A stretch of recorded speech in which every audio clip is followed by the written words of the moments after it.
નમસ્તે, હું અતુલ દવે.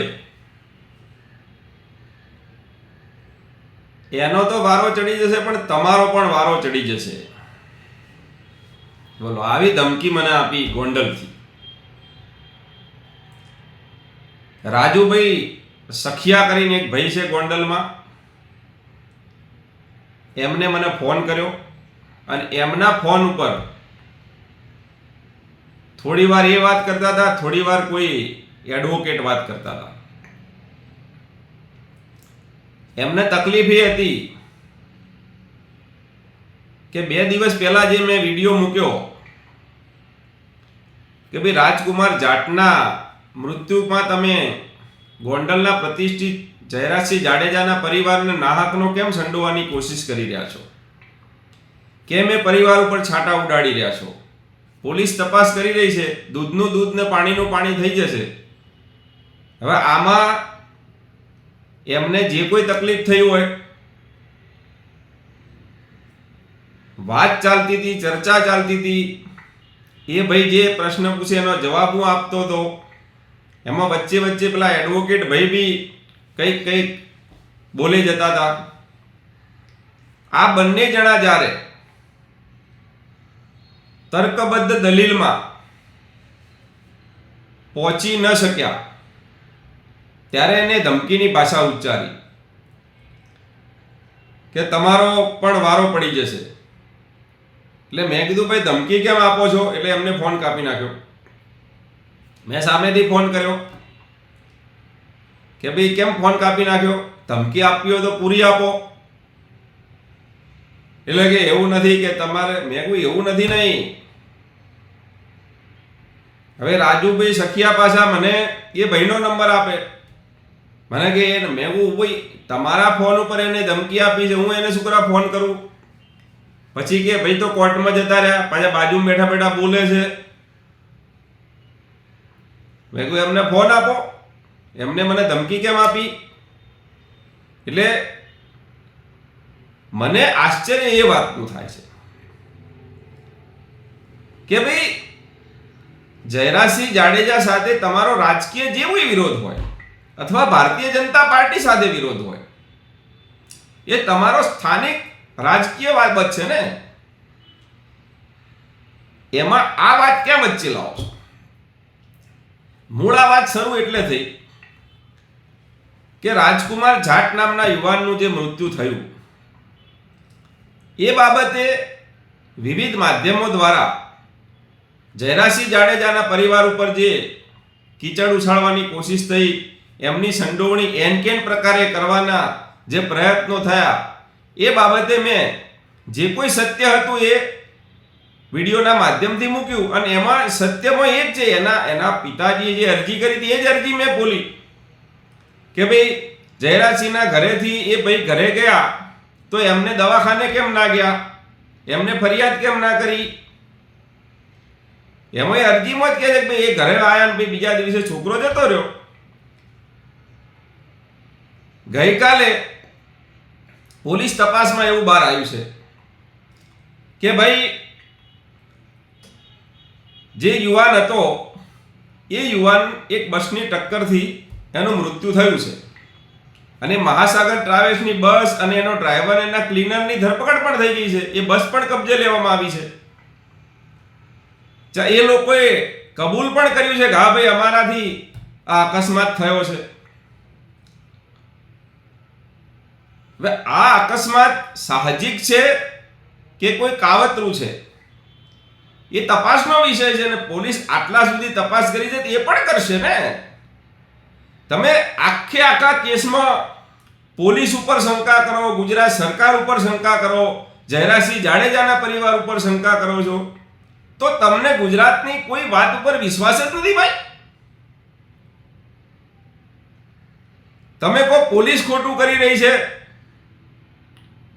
ભાજપના નેતા છે એટલે એમની ફેવર કરી રહી છે. ભાઈ આમાં ક્યાં ફેવરની વાત આવે છે? જે બસની ટક્કરથી આ યુવાનનું મૃત્યુ થયું એ જયરાજસિંહ જાડેજાની બસ છે, એ ગણેશભાઈની બસ છે.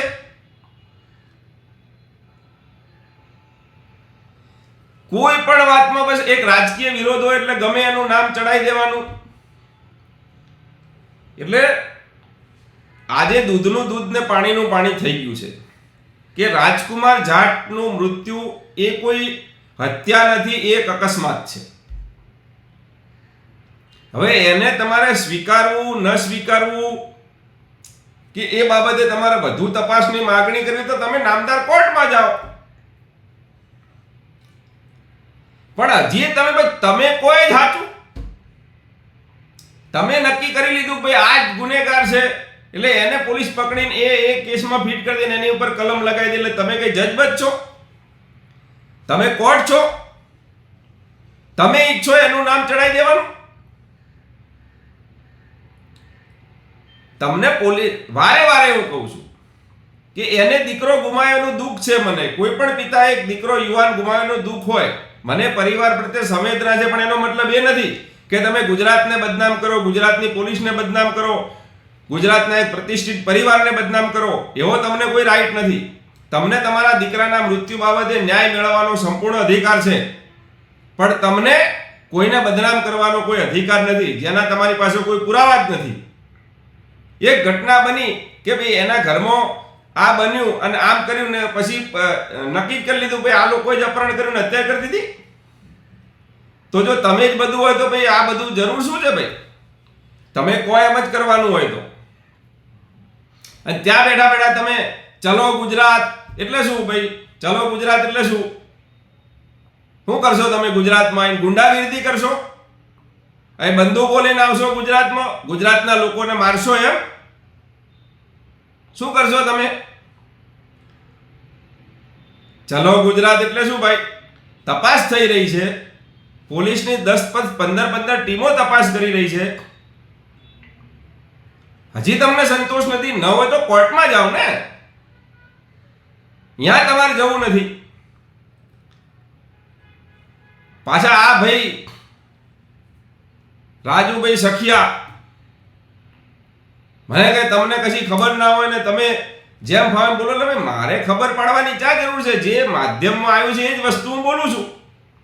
મેં એમને વિડીયો ફોનમાં કીધું, મેં કહું ભાઈ તમે એનો જવાબ આપો કે આ યુવાન જયરાજસિંહના ઘરમાંથી બહાર નીકળ્યો ત્યારે એના પગ ઉપર ચાલીને નીકળ્યો તો નતો નીકળ્યો?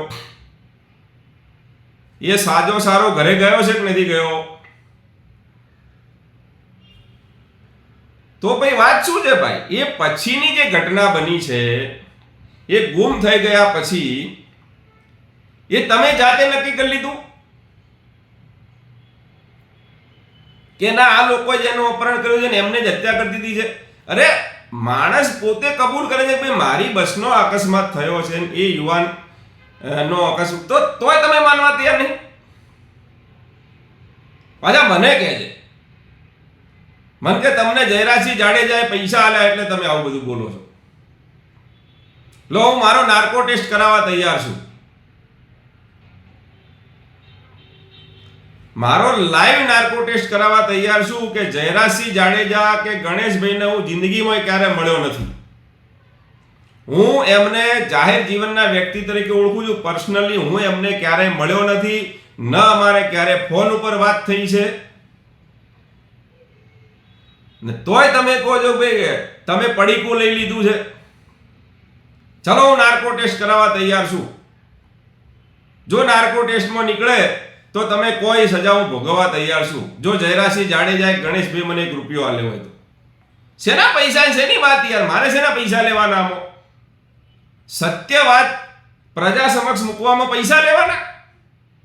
હા, જે લોકો પૈસા લઈને આ બધું કરતા હોય તો પછી આપણને ખબર નહીં ભાઈ એમની માનસિકતા એવી હોય કે ભાઈ કોઈના આપણે ફેવર કરીએ તો એ પૈસા લઈને કરતા હોય, વિરોધ કરીએ તો એ પૈસા, તો કદાચ એ લોકો એવું કરતા હોય તો એમના મગજમાં એવું ભાઈ આપણે પૈસા લઈને કરીએ એટલે બીજા પૈસા લઈને કરતા હશે. આવી માનસિકતા હોઈ શકે છે. એટલે રાજુભાઈ સખિયા અને એમના જે મિત્ર વકીલ એમને હું સ્પષ્ટ કહું છું કે તમે જે બોલ્યા છો કે તમારો પણ વારો પડી જશે ને તો આનો જવાબ મિત્ર તમારે મને આપવો પડશે. કે વારો ચડી જશે એટલે શું? તમે મારી ઉપર હુમલો કરાવશો, તમે મારું મર્ડર કરાવશો, શું કરાવશો ભાઈ એ કહેજો જરા, બરાબર? એટલે અમને ખબર પડે કે રાજકીય વિરોધને તમે ક્યાં લઈ જાઓ છો. આ તો તમે એવું જો કે તમારે જયરાસિંહ જાડેજા સાથે રાજકીય વિરોધ છે એટલે જયરાસિંહ જાડેજાની ફેવરમાં કોઈ સત્ય વાત કરે તો તમે એને ધમકીઓ આપશો, તો પછી આમાં માથા ભારે કોણ? તમે એમ કહો છો ભાઈ ગોંડલમાં ધાક ધમકી ભર્યું વાતાવરણ છે, તો મને તેવું લાગે કે ધાક ધમકીઓ તો તમે આપો છો ભાઈ.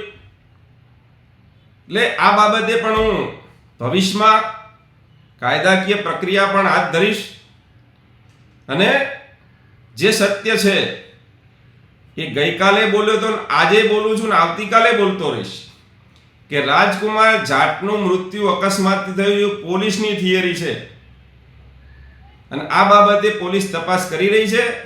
એટલે જે કોઈ વ્યક્તિઓ ગોંડલના પ્રતિષ્ઠિત જયરાસિંહ જાડેજાના પરિવારને બદનામ કરવાની કોશિશ ખોટી રીતે કરશે તો પણ હું સત્ય બોલીશ. ગુજરાત પોલીસને ખોટી રીતે કોઈ બદનામ કરવાની કોશિશ કરશે તો પણ બોલીશું અને ગુજરાતને બદનામ કરવાની કોશિશ કરશે, એવું પ્રસ્થાપિત કરવાની કોશિશ કરશે કે પરપ્રાંતિયો ગુજરાતમાં સલામત નથી તો પણ એક ગુજરાતી તરીકે હું બોલીશ. આ ગુજરાતમાં તમામ લોકો હળીમળીને રહે છે. હું ફરીથી કહું છું, 1 કરોડ પરપ્રાંતિયો ગુજરાતમાં વસે છે, બધા હળીમળીને રહે છે. એક ઘટનાના કારણે કોઈ પણ વ્યક્તિ ગુજરાતની શાંતિ ડોળવાનો પ્રયત્ન ન કરે, અહીંયા પલિતો ચાપવાનો પ્રયત્ન ન કરે એવી ફરીથી હું વિનંતી કરું છું. અને જે સત્ય છે એ બોલતા મને કોઈ પણ રોકી નહીં શકે. એટલે મિસ્ટર રાજુભાઈ સખિયા, તમે કે તમારા મિત્ર હવેથી ફોન કરો ને તો કાયદાકીય ભાષામાં વાત કરજો અને આ જે તમે બોલ્યા છો ને એ બાબતનો જવાબ પણ તમારે ભવિષ્યમાં આપવો પડશે. નમસ્તે.